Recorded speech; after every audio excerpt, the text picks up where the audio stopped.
సర్వం విశ్వమయం గ్రూప్ సభ్యులందరికీ హోలీ పండుగ శుభాకాంక్షలు తెలుపుతూ ముందుగా మనందరికీ గురువుగానైన బ్రహ్మశ్రీ పత్రిజీ అమ్మ స్వర్ణమాలంబకు స్వాగతం పలుకుతూ సతీ సమేత సప్త ఋషుల యొక్క అనుగ్రహంతో మరియు హయ్యర్ మాస్టర్స్ అనుగ్రహంతో విశ్వం యొక్క అనుగ్రహంతో మరియు మా గురువు గారైన శైలేష్ మాస్టర్ గారి అనుగ్రహంతో వారి అందరికీ అనంత కోటి ప్రణామాలు తెలుపుకుంటూ సర్వం విశ్వమయం గ్రూప్ లో ఈరోజు మనకి రాధా మేడం గారు తను చెప్పబోతున్నటువంటి శ్రీ గురు చరిత్రను మళ్ళీ మనకి 8వ అధ్యాయాన్ని వినిపించబోతున్నారు. రాధా మేడం, సర్వం విశ్వమయం గ్రూప్ తరపున మీకు స్వాగతం, సుస్వాగతం అండి. థ్యాంక్ యూ రమా మేడం, నాకు ఈ అవకాశం ఇచ్చినందుకు మీకు కృతజ్ఞతలు. ఇది ఈ రోజు గురు చరిత్ర పారాయణ అధ్యాయం 8వ భాగం. ఓం శ్రీ గణేశాయ నమః, ఓం శ్రీ సరస్వతే నమః, ఓం శ్రీ గురుభ్యో నమః. శ్రీపాద స్వామి ఒక కుపుత్రవతి అయిన బ్రాహ్మణ స్త్రీ చేత శివ పూజ యావజ్జీవితము చేయించి మరుజన్మలో ఆమె గర్భాన తానే అవతరించాలని సంకల్పించాడు. 6-7 అధ్యాయంలో మనము గోకర్ణ క్షేత్రం యొక్క మహిమను, అక్కడ స్వామివారు ఏ విధంగా అక్కడ ఉన్నారు, అక్కడి నుంచి మళ్ళీ 3 సంవత్సరాలు ఉండి మళ్ళీ అక్కడి నుంచి కురుపురానికి బయలుదేరారు, ఇలాంటి విషయాలన్నీ తెలుసుకున్నాము. రావణాసురుని చేత ఆత్మలింగము ఏ విధంగా అక్కడ ప్రతిష్టాపన చేయబడింది, ఆ క్షేత్రానికి ఆ పేరు ఎలా వచ్చింది, ఆ క్షేత్రంలో జరిగిన విశేషాలను, వీటి గురించి నామదారుడికి సిద్ధయోగి ఏ విధంగా వివరించాడు అనే దాని గురించి తెలుసుకున్నాము. ఇప్పుడు 8వ అధ్యాయంకి వచ్చేసి ఒక బ్రాహ్మణ స్త్రీ, కుపుత్రవతి అయిన పిల్లలు లేని బ్రాహ్మణ స్త్రీ చేత శివ పూజ యావజ్జీవితము చేయించారంట శ్రీపాద స్వామి వారు. మరుజన్మలో ఆమె గర్భాన తానే అవతరిస్తానని సంకల్పించారు. మళ్ళీ వచ్చే జన్మలో స్వామివారు ఆమె గర్భాన అవతరిస్తానని సంకల్పం చేసుకున్నారంట. సద్గురువును ఆశ్రయించి ఆయన అనుగ్రహంతో నిర్వర్తించబడిన పూజాది కార్యాలకు విశేష ఫలితం ఉంటుందని అర్థము. గురువుగారి ఆశ్రయించిన వారికి గురువు యొక్క అనుగ్రహంతో నిర్వహించబడిన పూజలకు ఇతర కార్యాలకు విశేష ఫలితం ఉంటుందని చెప్తున్నారు. కారణం, మహాత్ముల సాన్నిధ్యంలో మనలో సత్వగుణాన్ని విశేషంగా వృద్ధి చేస్తుంది. సత్వాది గుణ ప్రాబల్యాన్ని బట్టే యజ్ఞ దాన తప కర్మల ఫలితం ఉంటుందని భగవద్గీత చెప్తుంది.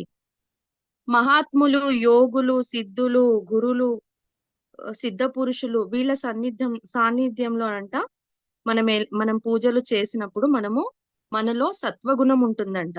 ఆ సత్వగుణం కారణంగానే అంట మనం చేసే యజ్ఞాలకి, దానాలకి, తపస్సులకి కర్మ ఫలితం అనేది చక్కగా ఉంటుంది అని చెప్తున్నారు.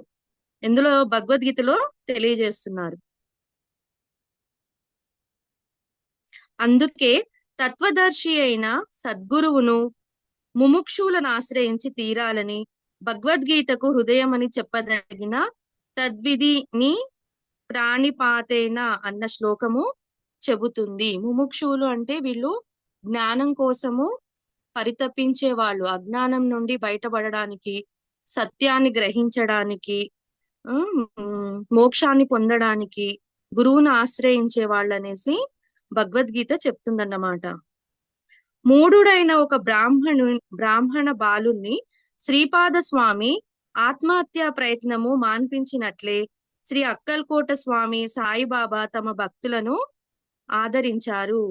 ఒక మూర్ఖుడైన ఒక బాలుడి అంట ఆత్మహత్య చేసుకోవాలని ప్రయత్నించినప్పుడు శ్రీపాదుల వారంట అతన్ని అక్కడి నుంచి ఆత్మహత్య ప్రయత్నం నుంచి మాన్పించారంట. ఆత్మహత్య చేసుకోవద్దని హితం బోధించారంట. అలాగే అక్కల్కోట స్వామి సాయిబాబా కూడా తన భక్తులను ఆదరించారంట. శ్రీపాద స్వామి హస్తమస్తక సంయోగం చేత త్రుటిలో ఆ మూఢబాలుని వేదాంగ పారంగతుని చేసిన లీల కూడా అతిశయోక్తి కాదు. స్వామివారి చేయి పెట్టగానే ఆయన చేతి త్రుటిలో అంట ఆ మూర్ఖుడైన బాలుడు కూడా వేదాంగాలను చదివారంట. అంతటి అద్భుతమైన లీల చూయించారంట స్వామివారు. దత్తాత్రేయ స్వరూపులైన శ్రీ స్వామి సమద్గురుల జీవిత చరిత్రలో 1856 నుండి 1876 సంవత్సరం వరకు అట్టి లీల ఉండడం గమనార్హము. సద్గురు స్వామి జీవిత చరిత్ర అంట 1856 నుంచి 1876 వరకు ఈ స్వామివారి చరిత్రను లీలలను ఇందులో వివరించడం జరిగింది.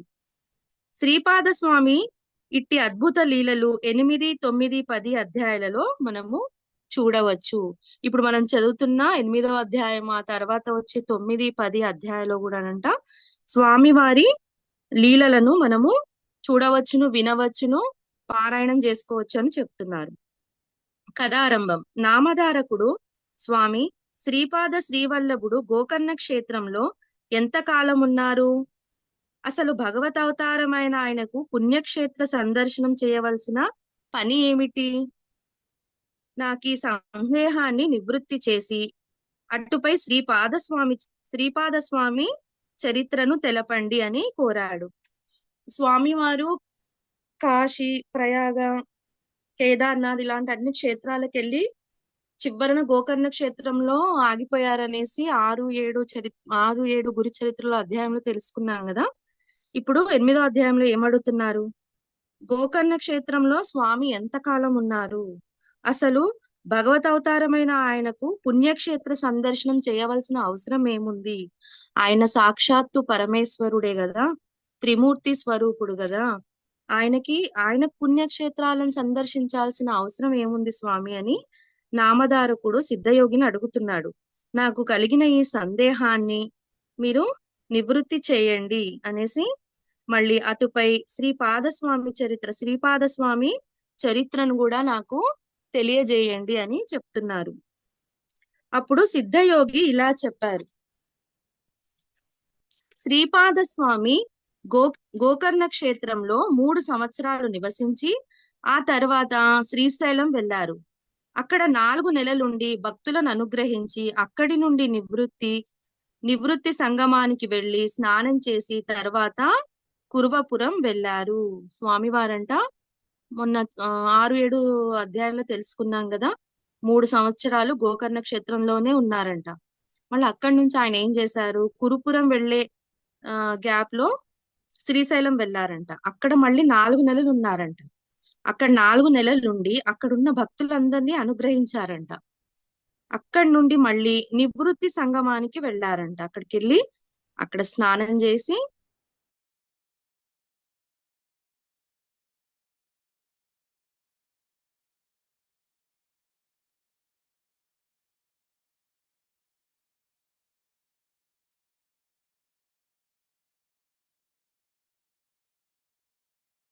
ఎంతో పవిత్రంగా ఉందంట. దానికి తోడు భగవంతుడైన శ్రీపాద స్వామి అక్కడ స్థిర నివాసం చేయడం వలన ఆ క్షేత్రము లోక విఖ్యాతమైనది. స్వామివారు అక్కడే ఉండడం వల్ల లోకంలో చాలా ప్రసిద్ధమైన క్షేత్రంగా పేర్కొనడం జరిగింది. అక్కడే స్థిర నివాసం ఉన్నారంట స్వామి, అక్కడే ఉండిపోయారంట. ఇప్పుడు దాన్ని కురుగుడ్డి అంటారు. అక్కడ శ్రీపాద స్వామి శ్రద్ధాభక్తులతో కొలిస్తే సర్వకామ్యాలు సంప్రాప్తం అవుతాయి. ఇప్పుడు అక్కడ కురువపురం ఏమంటున్నారంట? కురుగుడ్డి అనే పేరు వాడుక భాషలో కురుగుడ్డి అనే పేరు పడిందంట. అక్కడ స్వామివారు ఏం చేస్తున్నారు? ఆయనని కొలిచే భక్తులకు, శ్రద్ధాభక్తులతో ఎవరైతే స్వామివారిని కొలుస్తారో వాళ్లకు కోరికలన్నీ తీరుస్తున్నారంట. అక్కడ శ్రీపాద స్వామి అదృశ్యులై మరొక అవతారము ధరించారు. అయినా ఇప్పటికీ ఆ కురువపురంలో ఆయన గుప్త రూపంలో స్థిరంగా ఉన్నారు. స్వామివారు మాయా స్వరూపులు కాబట్టి అక్కడ అదృశ్యమయ్యారంట. అదృశ్యమై మళ్ళా ఇంకొక అవతారంలో ఉన్నారంట. ఇప్పుడు గుప్త రూపంలో స్థిరంగా ఉన్నారు. స్వామివారు అక్కడే ఉన్నారంట, ఇంకెక్కడికి వెళ్ళలేరు. స్వామివారు నిత్యము ఆ కురువపురంలో తన భక్తులను ఆ గుప్త రూపంలో దర్శనమిస్తూనే ఉంటారంట. శ్రీపాద వల్లభులు సాక్షాత్తు భగవంతుడే. వారి పాదాలలో సర్వతీర్థాలు ఉంటాయి. స్వామివారు సాక్షాత్తు పరమేశ్వరుడే కాబట్టి ఆయన పాదాలలో సర్వతీర్థాలు ఉన్నాయంట. అయినప్పటికీ పుణ్యక్షేత్రాలన్నిటినీ పావనం చేయడానికి, ఆయా క్షేత్రాలలో ముముక్షులను ఉద్ధరించడానికి కూడా ఆయన దేశాటనం చేస్తారు. స్వామివారు స్వయంగా భగవంతుడే అయినప్పటికీ కూడా ఆయన పుణ్యక్షేత్రాలను దర్శించడానికి వెళ్తూ ఉంటారంట. ఎందుకు వెళ్తారంటే అక్కడ ఉన్న ముముక్షువులను, అంటే అక్కడున్న భక్తులను అనుకోండి, ఆయనను సేవించే దత్త భక్తులను ఉద్ధరించడానికి ఆయన దేశాటనం చేస్తున్నారు. పుణ్యక్షేత్రాలు, పుణ్య నదులు తమను సేవించిన భక్తుల పాపాలు చిరకాలం కడిగివేయటం వలన చివరకు అవి మలినమవుతాయి. ఇప్పుడు మనం వింటున్నాం కదా, గంగా అపవిత్రమైపోయింది, మలినమైపోయింది, అక్కడ నుంచి నీళ్లను కూడా తీసుకొని రావడానికి ఇష్టపడట్లేరు కదా. అలా పుణ్యక్షేత్రాలు ఏమవుతాయంట, పుణ్య నదులు, అక్కడ ఎవరైతే వెళ్లి భక్తులు వాళ్ళ పాపం పోగొట్టుకోవడానికి అక్కడ నదిలో స్నానాలు చేయడం వలనంట అవి చివరికి అవి కూడా మలినమైపోతున్నాయంట. అప్పుడు శ్రీపాదుల వంటి మహాత్ముల పాదస్పర్శ వలన తిరిగి పవిత్రం అవ్వాలని అవి తప్పించిపోతూ ఉంటాయంట. చూసారా, అక్కడున్న క్షేత్రాలలో ఉన్న పుణ్య నదులంట స్వామివారి రాక కోసం ఎదురు చూస్తారంట. ఎలా అంటే ఇంతమంది భక్తులు వెళ్ళి స్నానాలు చేసుకొని అక్కడ నదులన్నీ అపవిత్రమై మలినమైపోతూ ఉంటే అప్పుడు అవి ఏమని ఎదురు చూస్తాయంటే మహాత్ముల పాదస్పర్శ, స్వామివారి వల్ల పాదస్పర్శ వల్ల తిరిగి అవి మళ్ళీ పవిత్రం అవ్వాలని తప్పించిపోతూ ఉంటాయంట. దానికోసము ఇలా స్వామివారు పుణ్యక్షేత్రాలను సందర్శిస్తూ ఉంటారు అని చెప్తున్నారు. ఈ విషయము శాస్త్రాలు చెప్పాయి కూడా, ఈ విషయాన్ని శాస్త్రాలు కూడా చెప్పాయంట. ఇక శ్రీపాదుల వృత్తాంతము వివరిస్తాను, శ్రద్ధగా విను. స్వామివారి గురించి చెప్తాను, శ్రద్ధగా విను అని సిద్ధయోగి నామధారకుడితో అంటున్నారు. కురుపురంలో వేద విధుడైన ఒక సద్బ్రాహ్మణుని భార్య అంబిక మహాపతివ్రత. కాని పూర్వకర్మ వలన ఆమెకెందరో పిల్లలు పుట్టి కూడా కొద్ది కాలంలోనే చనిపోతుండేవారు. కురువపురంలో అంట ఒక వేద విధుడైన ఒక సద్బ్రాహ్మణుని భార్య ఉన్నదంట. వేదాలు చదివే బ్రాహ్మణుని యొక్క భార్య, ఆమె పేరు అంబిక. ఆమె మహాపతివ్రత అంట. ఆమె ఆమె చేసుకున్న కర్మఫలం వలనంట ఆమెకి ఎందరో పిల్లలు పుట్టి మళ్ళీ చనిపోతున్నారంట. ఆమె ఎన్నో దానాలు వ్రతాలు చేసింది, ఎన్నో తీర్థక్షేత్రాలు దర్శించింది. కొంతకాలానికి ఆమెకు ఒక కొడుకు పుట్టాడు. ఆమె అంత ఆ కర్మలో ఉండి కూడా ఆమె ఏం చేసిందంట, దానాలు వ్రతాలు ధర్మాలు తపాలు ఇవన్నీ చేసి తీర్థక్షేత్రాలను దర్శించిందంట. అలా చేయగా ఆమెకి కొంతకాలానికి ఒక కొడుకు పుట్టాడు. కానీ దురదృష్టవశాత్తు ఆ పిల్లవాడు స్తబ్దుడు. పుట్టాడు కదా, ఒక అబ్బాయి పుట్టాడు కదా, అతను ఎలా ఉన్నాడంటే స్తబ్దుడు అంట, అంటే బుద్ధిహీనుడు. ఆయనకు మతిస్థిమితం అన్నమాట, బుర్ర పనిచేయదు. జడుడు అయ్యాడు. అంటే ఇప్పుడు ఫిజికల్ గా ఉంటారు కదా, ఫిజికల్లీ హ్యాండిక్యాప్డ్ వాళ్ళు ఉంటారు, బుద్ధి మాందల్యం వల్ల వాళ్ళు బుర్రలు పనిచేయకుండా ఉన్నా లేనట్టుగానే ఉంటారు, వాళ్ళకి ఏమీ అర్థం కాదు, మందబుద్ధులుగా ఉంటారు కదా, అలా ఒక అబ్బాయి పుట్టాడంట.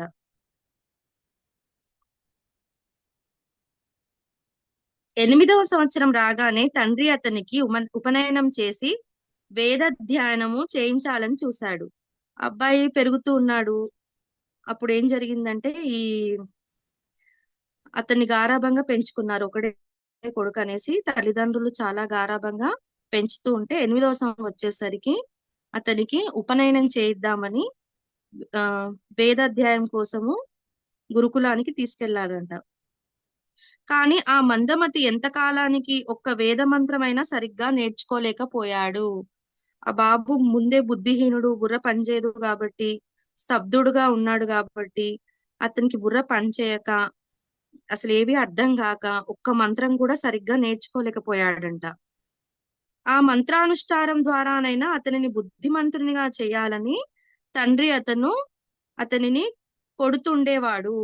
ఆ అబ్బాయిని ఏం చేస్తున్నాడంట, కనీసం ఈ అబ్బాయిని ఈ వేదాలు ఇలాంటివి గురుకులంలో వేసి మంత్రాలు ఇలాంటివన్నీ నేర్పించడం వల్ల అతని బుద్ధిహీనం నుంచి బయటపడి బుద్ధిమంతుడు అవుతాడేమో అనేసి అతని తండ్రి ఆశపడి ఆ అబ్బాయిని కొడుతూ ఉండేవాడంట. అది చూడలేక అంబిక అడ్డు వచ్చి, వీడు లేక లేక కలిగిన పిల్లవాడు, మందమతి అయిన వీనిని దండిస్తే మటుకు ఏమి లాభము, వీనికి విద్య రాకున్నా సరే మీరు వాణ్ణి కొట్టవద్దు.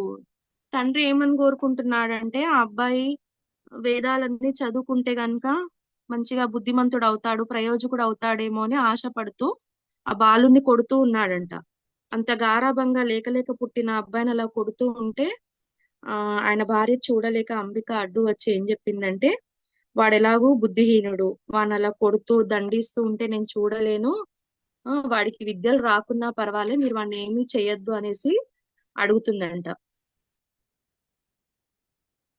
బ్రతికినంత కాలం వీనిని ఇకనైనా సుఖంగా బ్రతకనివ్వండి, ఇక మీదట మీరు వానిని శిక్షిస్తే నేను మీ ఎదుటే బావిలో దూకి మరణిస్తాను అంది. తల్లి ప్రేమ కదా, ఆమె ఏం చెప్తుంది వాళ్ళ భర్తతో, వాణ్ణి ఉన్నన్ని రోజులు అలాగే బ్రతకనివ్వండి, మీరు వాడిని కొడుతూ అలా బాధ పెడుతూ ఉంటే నేను చూడలేను, కాబట్టి మీరు గనక వాడిని శిక్షిస్తే నేను మీ ఎదుటనే ఆత్మహత్య చేసుకుంటాను, బావిలో వెళ్ళి దూకి చనిపోతాను అని చెప్తుందన్నమాట. అప్పుడు ఆ బ్రాహ్మణుడు కూడా ఆలోచించి ఆ పిల్లవాడు వ్యర్థుడని తలచి నిరాశ చెంది ఊరుకున్నాడు. ఇంకా అతను కూడా ఆలోచించాడు, ఆయన భార్య చెప్పే మాటలు విని ఆ అబ్బాయిని అంత దండించినా ఏం ప్రయోజనం లేదు అనేసి మళ్ళా ఎందుకులే అనుకొని వదిలేశాడంట, నిరాశ చెందుతూ ఉన్నాడంట. కొంతకాలానికి ఆ బ్రాహ్మణుడు ఆ దిగులుతోనే మరణించాడు. ఇంకా ఇది మనసులో పెట్టుకొని అదే బాధతోటి అతను చనిపోయాడు. దిక్కులేని అతని భార్య అంబిక తన కొడుకుతో కూడా బిచ్చమెత్తుకొని బ్రతుకుతూ ఉండేది. తండ్రి చనిపోయాడు కదా, ఇప్పుడు తల్లి కొడుకు ఇద్దరే ఉన్నారు, ఇంకా ఆమెకి ఎవరు వాళ్ళని చూసుకోవడానికి ఎవరూ లేరు, ఏ దిక్కు లేదు కాబట్టి వాళ్ళిద్దరు ఏం చేస్తున్నారు, భిక్షాటన చేస్తున్నారంట. ఆ బాలుని చూచి గ్రామస్తులు, ఓరి పండిత పుత్ర, నీ బ్రతుకు వ్యర్థము, నీవు నీ కులానికి మచ్చ తెచ్చావు, నీ తల్లి బిచ్చమెత్తుకొస్తే కూర్చుని తింటున్నావు, సిగ్గులేదా, నది నుండి మంచినీరు మోస్తే గాని బ్రతకరాదా, నీ వలన నీ పితృదేవతలకు కూడా అధోగతి కలుగుతుంది, నీ బ్రతుకేమి ప్రయోజనము, పవిత్రమైన భిక్షావృత్తి నీ వంటి అసమర్థుడికి తగదు అనేసి హెచ్చరిస్తున్నారంట.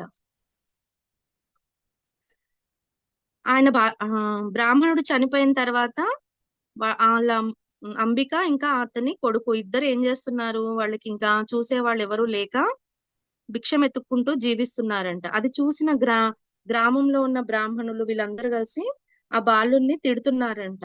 ఏమని తిడుతున్నారు, ఓరి పండిత పుత్ర, నీ బ్రతుకు వ్యర్థము, నువ్వు ఒక బ్రాహ్మణుడికి పుట్టిన వాడివి, నువ్వు ఇలా బ్రతకడము వేస్ట్, వ్యర్థము, నీవు నీ కులానికే మచ్చ తెస్తున్నావు, నీ తల్లి బిచ్చమెత్తుకొని వస్తే కూర్చుని తింటున్నావు. అతడు ఎలాగూ స్తబ్దుడు కదా, అతడికి బుద్ధి మాంద్యం ఉంది, అతడేం పని చేయలేడు, కాబట్టి ఆ తల్లే బిచ్చమెత్తుకొని తీసుకొచ్చి తన అబ్బాయిని పోషిస్తూ ఉంది కాబట్టి గ్రామస్తులందరూ తిడుతున్నారంట. సిగ్గులేదా, ఏదైనా నదిలోకి వెళ్ళైనా నీరు మోసి అయినా బ్రతకవచ్చు కదా, మంచినీళ్లు తోడుకొని వచ్చన్నా బ్రతకచ్చు కదా, నీ వల్ల నీ పితృదేవతలకు కూడా అధోగతి కలుగుతుంది, నీ వల్ల కూడా పితృదేవతలకి మోక్షం కలగదు అనేసి హెచ్చరిస్తున్నారంట. నీ బ్రతుకుకేమి ప్రయోజకము, నువ్వు ఉండి కూడా ఏం ప్రయోజనము, ఇటు తండ్రి లేడు, తల్లి భిక్షం తెస్తే గాని బ్రతకలేవు, నువ్వు ఉన్న ప్రయోజనం ఏముంది అనేసి వాళ్ళు తిడుతున్నారా గ్రామస్తులందరూ. ఇలా బ్రతికే కంటే ఈ కృష్ణా నదిలో దూకి చావరాదా అని పరిహసించారు. నువ్వు ఇలా బ్రతకడం కంటే ఆ నదిలోనే దూకి చనిపోరాదా అనేసి అంటున్నారంట. చివరకు ఆ బాలుడు లోకుల పరిహాసాన్ని భరించలేక ఆత్మహత్య చేసుకోదలిసి నదీ వైపుకు పరిగెత్తాడు.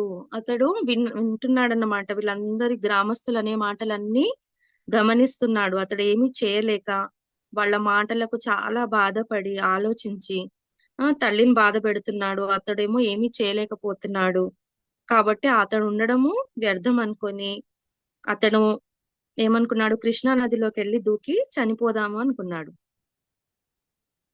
ఆత్మహత్య చేసుకోవాలనేసి నది వైపుకి పరిగెత్తాడంట. అతనిని వారించగల శక్తిని కోల్పోయిన అతని తల్లి కూడా నిస్సహాయురాలై తాను కూడా ఆత్మహత్య చేసుకోదలిచి అతని వెంట పరిగెత్తసాగింది. ఆ అబ్బాయిని వాదించలేక ఆమె కూడా నిస్సహాయురాలైంది. ఆమె చేతిలో కూడా ఇంకా ఏం లేదు, సహనం కోల్పోయింది ఆమె కూడా. సరే, ఇంకా ఆమె కూడా ఏం చేసిందంట, అతని కొడుకుతో పాటు ఆమె కూడా పరిగెత్తుతుందంట చనిపోదామనేసి. దారిలో శ్రీపాద స్వామి ఎదురై అతనిని పిలిచి, బ్రాహ్మణుడా, తొందరపడవద్దు, పూర్వ కర్మ వల్ల నీకు ఈ దుస్థితి దాపురించింది. దానికి తోడు నీవిప్పుడు బలవంతంగా మరణిస్తే నీకు బ్రాహ్మణ హత్య, ఆత్మహత్య దోషాలు చుట్టుకుంటాయి అని, అవి నివారింపరానివి. అందువలన నీవు జీవించి ఎంతటి కష్టాలనైనా ఓరిమితో అనుభవించు. దుష్కర్మ నుండి శాశ్వతంగా విముక్తుడవ్వడం మంచిది అన్నారు. ఇంకేమైందంట, తల్లి కూడా కొడుకుతో పాటు నదిలో దూకి చనిపోవాలని పరిగెడుతూ ఉంటే వాళ్ళకంట దారిలో శ్రీపాద స్వామి వారు ప్రత్యక్షమయ్యి ఆపి ఏమనన్నారంటే, తొందర పడవద్దు, నీవు పూర్వజన్మలో చేసుకున్న కర్మ వల్ల నీకు ఈ దుస్థితి దాపురించింది. నీవిప్పుడు బలవంతంగా ఒకవేళ మరణించావనుకో, నువ్వు బ్రాహ్మణుడు కాబట్టి బ్రాహ్మణ హత్య, మళ్ళీ ఆత్మహత్య చేసుకుంటున్నావు కాబట్టి ఆత్మహత్య దోషాలు రెండు చుట్టుకుంటాయి. అవి నివారించాలంటే మళ్ళీ నీ తరం కాదు. అందువలన నువ్వు జీవించే ఉండు. ఇలాంటి దుశ్చర్య చేయకుండా ఉండు. ఎంతటి కష్టాలనైనా ఓరిమితో అనుభవించు. ఎంతటి కష్టమైనా అని నువ్వు కొంచెం ఓపికతో అనుభవించు. ఈ దుష్కర్మ నుండి నువ్వు శాశ్వతంగా విముక్తుడవవుతావు. ఈ కర్మ నుంచి నువ్వు ఓరిమితో ఈ కర్మను జయించుకో, నువ్వు శాశ్వతంగా విముక్తుడవవుతావు. గాని ఈ ఆత్మహత్య దోషాలతోటి నువ్వు జీవితాన్ని మధ్యలోనే నిలిపివేసుకోకు అని చెప్పారంట. అప్పుడు అంబిక శ్రీపాద స్వామికి నమస్కరించి, స్వామి, ఒక వంక భర్తను కోల్పోయి మరొక వంక వ్యర్థుడైన ఈ పుత్రుని వలన ఎటువంటి సద్గతి ఆశింపజాలని నన్ను చూడడమే పాపంగా లోకులు పరిగణిస్తున్నారు. ఏం చెప్తుందంట అంబిక, శ్రీపాద స్వామికి నమస్కరించిందంట. నమస్కరించి ఏం చెప్తుంది, ఒక పక్కన భర్త లేడు, చనిపోయాడు, మరో పక్కన అసమర్థుడైన పుత్రుడు ఉన్నాడు. ఆ పుత్రుడు ఉండి కూడా ఆమెకేమీ లాభం లేదు. అలాంటి పుత్రుణ్ణి పెట్టుకొని నేను ఈ భిక్షాటన చేస్తూ తిరుగుతూ ఉంటే లోకులంతా నన్ను చూసి నేనేదో మహాపాపం చేసిన దానిలాగా నన్ను పరిగణిస్తున్నారు. నేను ఇంకా బ్రతికి మాత్రము ఏం చేయగలను అన్నది. అప్పుడు ఆమె మాటలు విని కరుణార్థ హృదయుడైన శ్రీపాద స్వామి, అమ్మా, ఆత్మహత్య వలన రాబోయే జన్మలో మరొక పాపం కూడా అనుభవించవలసి వస్తుంది, కానీ వేరే ప్రయోజనం ఏముంది? కనుక నీవు మిగిలిన జీవితం అంతా శివ పూజలోనే గడుపు. అలా చేస్తే వచ్చే జన్మలో నా వంటి కుమారుణ్ణి పొందగలవు అన్నారు. ఏం చెప్పారంట స్వామివారు, ఇప్పుడు ఉన్న కర్మ అనుభవించకుండా నువ్వు చనిపోవాలని చూస్తే మళ్ళీ ఇదే కర్మ నీకు వచ్చే జన్మలో మళ్ళీ పాపం చుట్టుకుంటూ ఉంటుంది. కాబట్టి నువ్వు ఈ ఆత్మహత్య నుంచి బయటపడు, ఇలా చేయకు అని చెప్తున్నారు. నువ్వు ఈ జీవితంలో ఏం చేయాలంటే నీ జీవితాంతము శివ పూజలోనే గడుపు. నువ్వు జీవించినంత కాలము శివనామ స్మరణతోటి శివ పూజలోనే నీ జీవితాన్ని గడుపు. అలా చేస్తేనన్నా నీకు వచ్చే జన్మలో నా వంటి కుమారుడు పొందగలరు అని చెప్తున్నాడు. స్వామివారు ఏం చెప్తున్నాడు, నాలాంటి కుమారుడు నువ్వు పొందుతావు అంటే ఈ జన్మలో ఇలాంటి బాలుడు ఉన్నాడు కదా ఆమె చేసిన కర్మ వల్ల, కాబట్టి వచ్చే జన్మలో నాలాంటి బాలుడిని పొందగలుగుతావు అని చెప్పారంట. ఆమె ఆలోచించి, స్వామి, నేను మీరు చెప్పినట్లే చేస్తాను, కానీ దాని వలన ప్రయోజనం ఏంటి నాకు తెలియదు, దయచేసి వివరించండి అని అన్నది. అప్పుడు ఈమెం చెప్తుంది, స్వామివారి మాట విని, సరే స్వామి, నేను మీరు చెప్పినట్టుగానే చేస్తాను, దానివల్ల నాకేమైనా ప్రయోజనం కలుగుతుందా? ఒకసారి దయచేసి ఇంకా వివరంగా చెప్పండి అని అడుగుతుందంట. శ్రీపాద స్వామి అమ్మ, ఉజ్జయిని పట్టణాన్ని చంద్రసేనుడనే రాజు పాలించేవాడు. అతని మిత్రుడు మణిభద్రుడనేవాడు శివుని వరప్రభావం వలన చింతామణిని పొందాడు. ఆ మణి యొక్క విలువ లెక్కకు మీరినదని తెలుసుకొని దానిని ఎలాగైనా చేజిక్కించుకోవాలని కొందరు రాజులు చతురంగ బలాలతో యుద్ధానికి తరలి వచ్చారు. స్వామివారు అక్కడ ఒక కథను చెప్తున్నారు, అక్కడ జరిగిన ఒక కథను చెప్తున్నారు. ఇప్పుడు ఈమె అడుగుతుంది, నేను ఇట్లా శివ పూజనే చేసుకుంటూ ఉంటే నాకేం ప్రయోజనము, నాకేం అర్థం కావట్లేదు, ఈ వచ్చే జన్మలో మీలాంటి పుత్రుడు కలుగుతారని చెప్తున్నారు కదా, నాకేంటో వివరంగా చెప్పండి అని అంటే అక్కడ ఇంకొక కథ ప్రారంభించారు స్వామి వారు. ఏం చెప్తున్నారంట, ఉజ్జయిని పట్టణంలో చంద్రసేనుడు అనే రాజు ఉండేవాడంట. అతడి మిత్రుడు మణిభద్రుడంట. శివుని వరప్రభావం వలన ఆయన చింతామణిని పొందాడు. శివుణ్ణి పూజించడం వలన ఆయనకంట చింతామణి దొరికిందంట. ఆ మణి యొక్క విలువ ఎట్లుందంటే లెక్కకు మీరనిది. ఎంత లెక్కకు మీరని అంటే ఇప్పుడు చింతామణి అంటే ఏది కోరుకుంటే అవి మనకు లభిస్తాయన్నమాట. అలాంటి మణిని ఆయన శివుని వరప్రభావం వల్ల పొందాడంట. అది చెప్తున్నాడు స్వామి. అయితే ఆయన దగ్గర ఉన్న ఆ చింతామణిని చేజిక్కించుకోవాలని కొందరు రాజులంట యుద్ధానికి వచ్చారంట.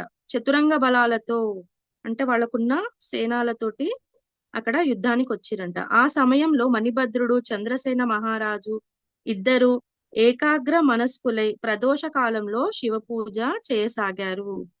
యుద్ధం చేద్దామనేసి ఎందరో రాజులంట వాళ్ళ రాజ్యానికి వచ్చారంట.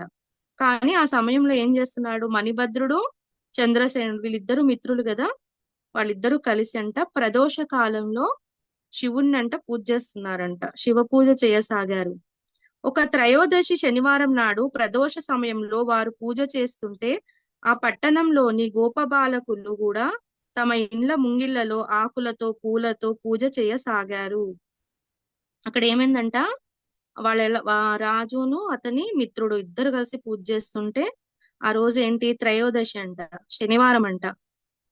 వాళ్ళు చేసే పూజనంట అక్కడున్న గోపబాలకులు, అక్కడున్న బాలకులందరూ పిల్లలందరూ చూసుకుంటూ వాళ్ళు కూడా వాళ్ళ ఇళ్లలో ఆకులతోటి పూలతోటి పూజ చేస్తున్నారంట.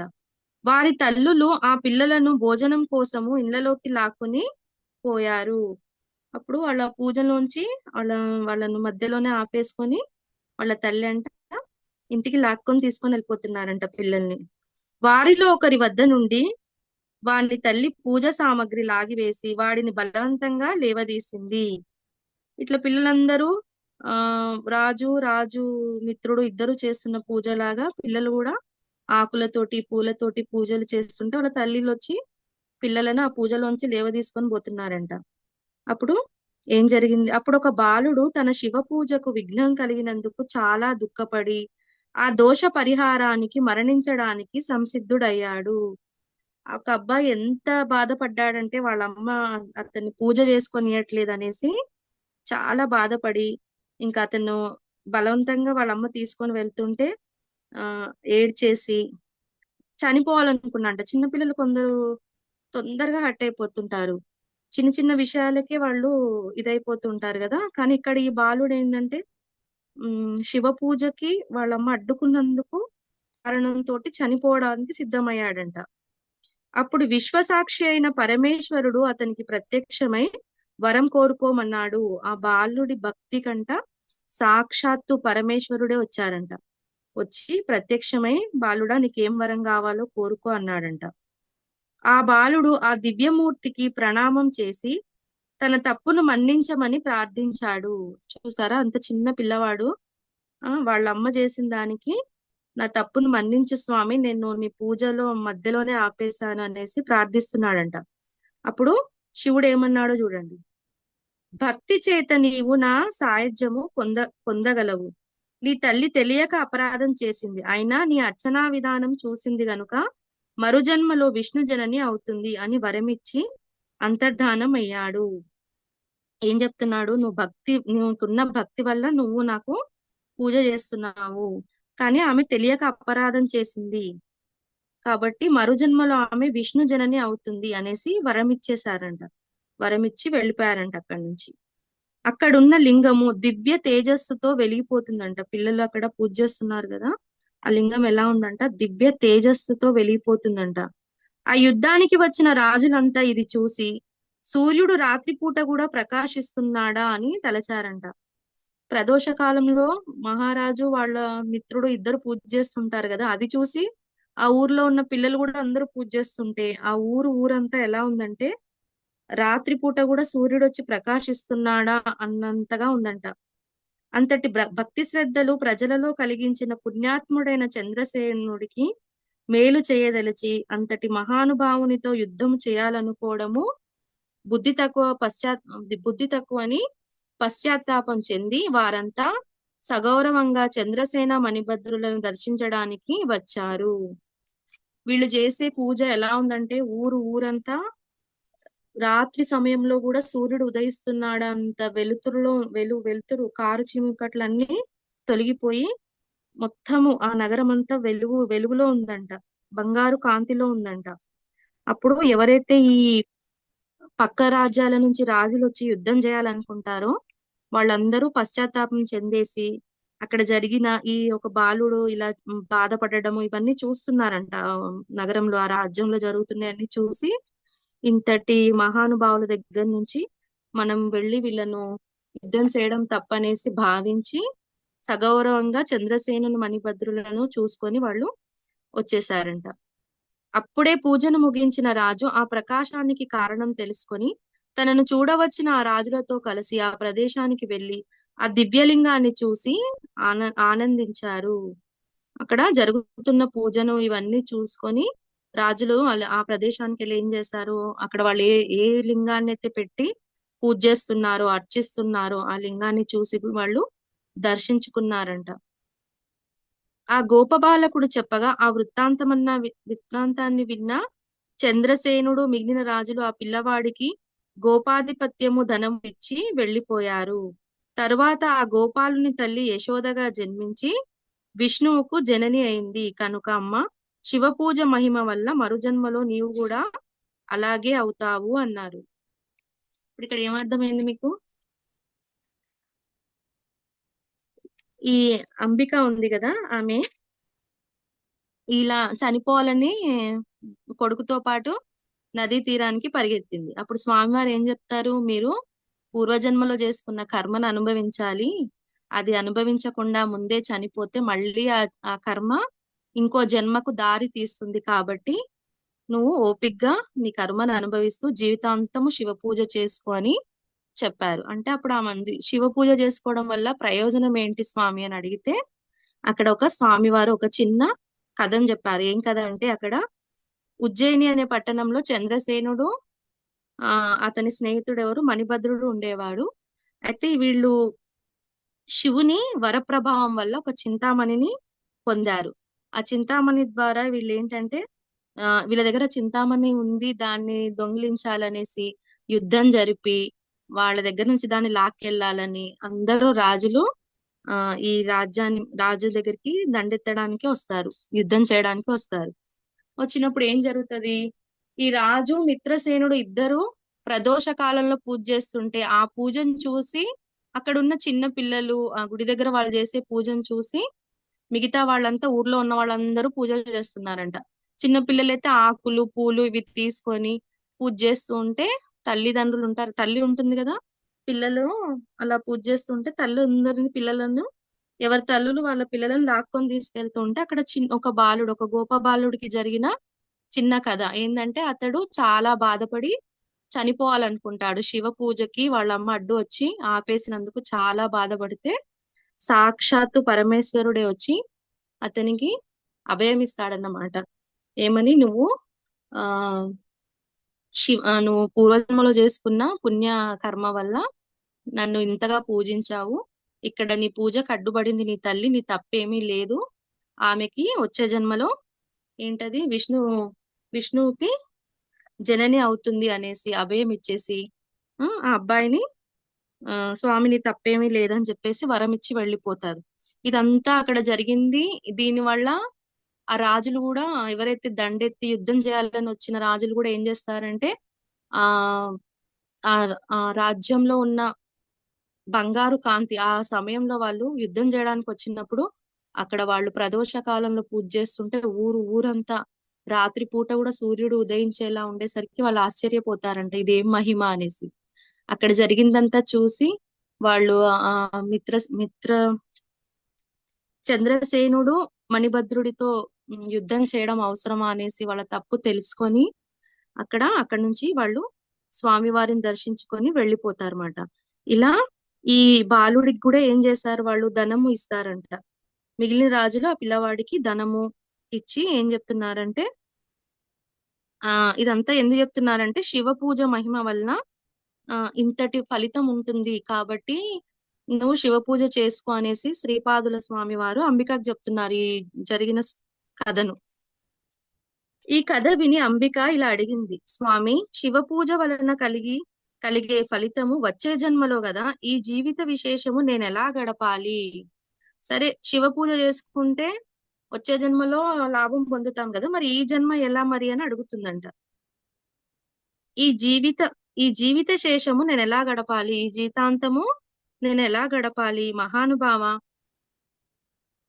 అందరి పరిహాసాలకు గురి అవుతున్న నా బిడ్డడు ఏ క్షణాన ఆత్మహత్య చేసుకుంటాడో తెలియదు, నన్ను మాతృత్వంతో రక్షించు అని వేడుకుంది. సరే, ఇప్పుడైతే కర్మను అనుభవించని చెప్తున్నారు కదా స్వామివారు, మరి నేను ఇంకా జీవితాంతము శివ పూజనే చేసుకుంటూ ఉండమన్నారు. ఇప్పుడు చేసుకున్న దానికి వచ్చే జన్మలో కదా నాకు ఫలితం వచ్చేది. మరి ఇప్పుడు ఈ జన్మ ఎలా? ఇప్పుడు నా కొడుకు చూస్తే ఇలా ఉన్నాడు, అందరూ అతన్ని తిడుతూ ఉన్నారు, ఇవన్నీ చూసుకుంటూ నేను ఎలా ఉండాలి? నేను ఎలా వాడిని కాపాడుకోవాలి? నేను కన్న తల్లిని కదా అనేసి వేడుకుంటుందంట. మాకు ఏదన్నా ఉపాయం చెప్పండి అని అడుగుతుందంట. ఆ కరుణా సముద్రుడి హృదయం కరిగి తన చేతిని ఆమె కుమారుని తలపై పెట్టి ప్రణవం ఉచ్చరించాడు.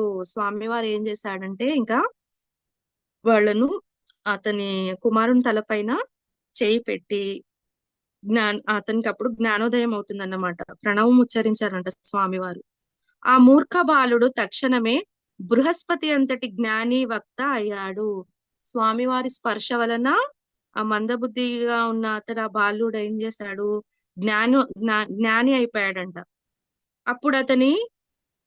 అప్పుడు అతనిని మాతృసేవకు వినియోగించి శ్రీపాద స్వామి ఆమెతో, అమ్మ, దుఃఖం విడిచి నీ జీవిత శేషమంతా శివ పూజలో గడుపు, వచ్చే జన్మలో నాయంతటి కుమారుడు కలుగుతాడు అని వరమిచ్చాడు.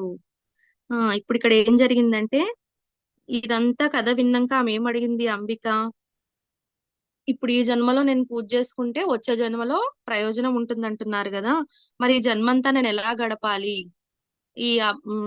నా కొడుకు చూస్తే ఊరంతా అతన్ని పరిహాసారాలు ఆడుతున్నారు, అతను తిడుతున్నారు, మరి నేను తల్లిని కదా, నేను అది చూడలేకపోతున్నాను అనేసి స్వామివారి మీద కాళ్ళ మీద పడి ఏడుస్తూ ప్రాధేయపడిందంట.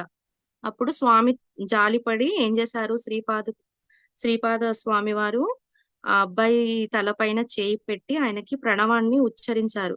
అప్పుడు ఆ క్షణమే స్వామి స్పర్శ వలన అతడు బృహస్పతి అంతటి జ్ఞాని అయిపోయాడంట. ఆ అబ్బాయి మందబుద్ధి నుంచి బయటపడి జ్ఞాని అయిపోయాడంట. అప్పుడు ఆ అబ్బాయికి ఏం చెప్పాడంట స్వామి, నీ తల్లిని సేవించుకుంటూ ఉండు అని శ్రీపాద స్వామి చెప్పి, అమ్మ, దుఃఖం విడిచి నీ జీవితాంతము శివ పూజలోనే గడుపు అనేసి వచ్చే జన్మలో నీకు నాలాంటి కుమారుడు కలుగుతాడు అని మళ్ళీ వరాన్ని ఇచ్చారంట. ఇంకా అబ్బాయికి జ్ఞానోదయం అయ్యింది. ఆ అబ్బాయికి ఏం చెప్పాడు, నీ తల్లిని సేవిస్తూ ఉండమని చెప్పారు. మళ్ళీ వాళ్ళ అమ్మకి ఏం చెప్పారంటే, నువ్వు జీవితాంతం ఇంకా శివ పూజ చేసుకుంటూ ఉండు, నీకు వచ్చే జన్మలోనైనా నాలాంటి కుమారుడు కలుగుతాడు అనేసి స్వామివారు వరాన్ని ఇచ్చారంట. ఆమె పరమానంద భరితురాలయ్యి పుత్రునితో తన ఊరికి వచ్చి జీవితమంతా శివార్చనలో గడిపి ధన్యురాలయ్యింది. ఆమె సంతోషం పట్టలేక, అతని కుమారుడు మారిపోయాడు కదా, ఇప్పుడు మంచిగా జ్ఞాని అయిపోయాడు. ఇంకా ఆమెకి చాలా సంతోషం అనిపించి ఎక్కడికో పారిపోయింది కదా చనిపోదామని తిరిగి వాళ్ళ నగరానికి వచ్చేసిందంట. ఇప్పుడు ఆమె చాలా పరమానంద భరితురాలే పుత్రునితో ఊరికి వచ్చి ఇంకా జీవితాంతము శివార్చనలో తన కాలాన్ని గడపాలని నిర్ణయించుకొని అలాగే ఉండిపోయిందంట. దీనితో 8వ అధ్యాయము సంపూర్తి. శ్రీ దత్తాయ గురవే నమః. శ్రీ శ్రీపాద వల్లభాయ నమః. శ్రీ నృసింహ సరస్వతే నమః.